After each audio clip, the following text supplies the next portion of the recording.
Well, Comrade Sanusi Mekudi is still with us in the studio, and we're talking about the crisis in southern Kaduna and the way forward. Well, just quickly before we went on that break, we said we're going to talk about 2011 and, you know, the connection between 2011 and what is happening now. We recall that we had spoken with the Governor Nasir El-Rufai about the crisis in southern Kaduna. He linked it to the post-election conflict of 2011, and he said that some outsiders were affected, and he tried to pay compensation to them, and that, you know, before he paid compensation, you know, they were part of the people who were causing mayhem in southern Kaduna. How, you know, do you have any links with people from outside the country?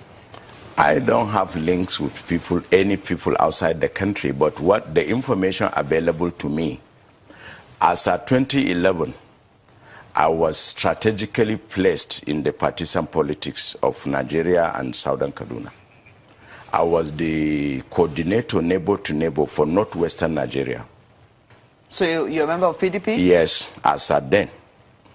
And I was Director of Planning, Research and Intelligence for Leti Akwa election campaign in Zone 3. So I was working in the Prince Stella Odua's guest house at Asokoro. In other words, you wanted the Jonathan government to win? I was his member, working neighbor to neighbor. When government was not able to give my people security cover, when they allowed my mother's village to be cleansed, I lost 18 family members. Did he explain why your people lost members during the post-election? They were killed.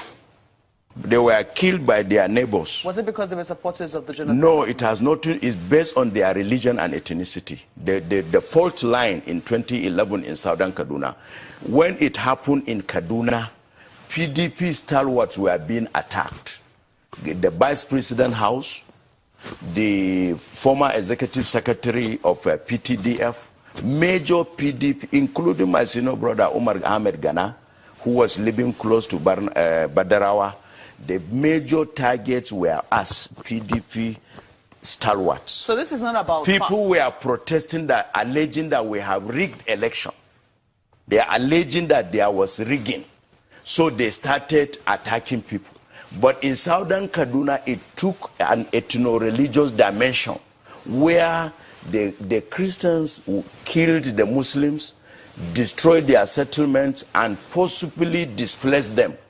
And despite the federal investigation panel, the state government commission of inquiry, the white papers, and not a single person was punished for killing 1,000 people. Okay, now just but quickly, there's just one point. Yes. As at that time, when over 1,000 people were killed, Sokapu did not raise a finger because they are Muslims. So Muslim life does not matter to Sokapu.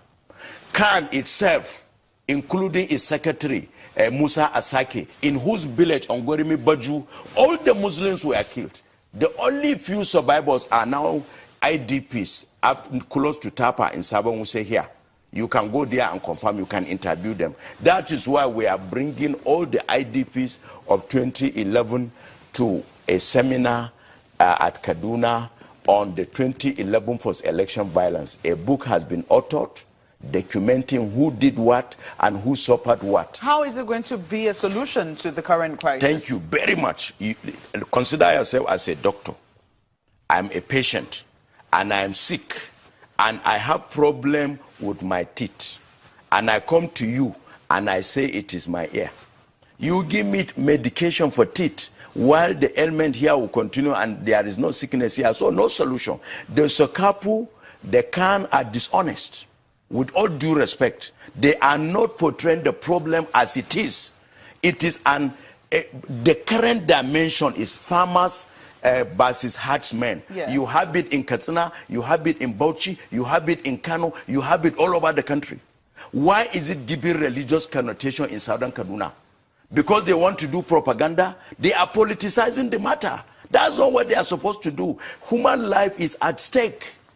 People have been killed, are still being killed, and if something is not done, unfortunately, the way things are going, we are not addressing the matter, so more killing is likely going to happen.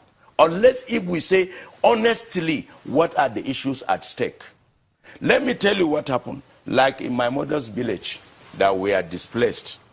Somebody encroached on the farmland, and we know him. So we said, go up our land. He refused. We went to magistrate court. The case has been going on for 2011 to now. How many years? 6 years. We went to ECOWAS court about those who killed us because the killing took place during the day. You went to ECOWAS court when? Yeah, we went to ECOWAS court immediately after 2011 because nobody will lose 1,000 people without seeking for justice. Right now we have a case against federal government and against Kaduna state government that has been lingering since 2011. And some of the SUKAPU members are part of the culprits that have masterminded, executed the killing, the displacement of our people in southern Kaduna. So instead of us to take the law into our hands, we have been advised by our elders, seek legal redress. But Nigeria should be important. Nigeria is very important. If there is no Nigeria, you wouldn't be talking of southern Kaduna. If there is no Nigeria, Nigeria is the mother, is the cover. Is the one that is supposed to provide law and order. Is supposed to provide justice. And our people have been killed. I saw somebody from Zankwa, the former Attorney General of Kaduna State, in whose village 268 people have been conquered and slaughtered in broad daylight. And their chief was in town. He did not intervene. And he was saying they are seeking for justice because 2 or 3 people have been killed. When they killed 268 people, what happened? The same secretary of Khan, Reverend Musa Asake, the secretary of ECWA, in his own village, Ongorimi Baju, all the Muslims there have been killed.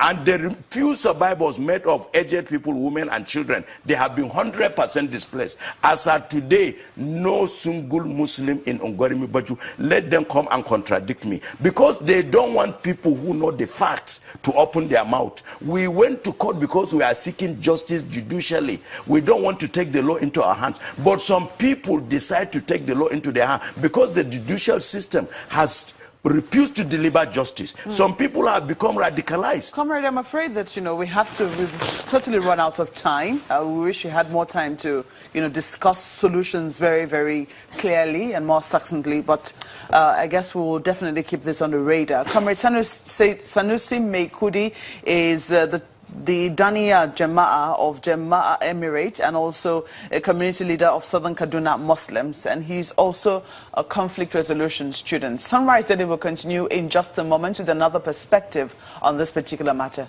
Just stay with us.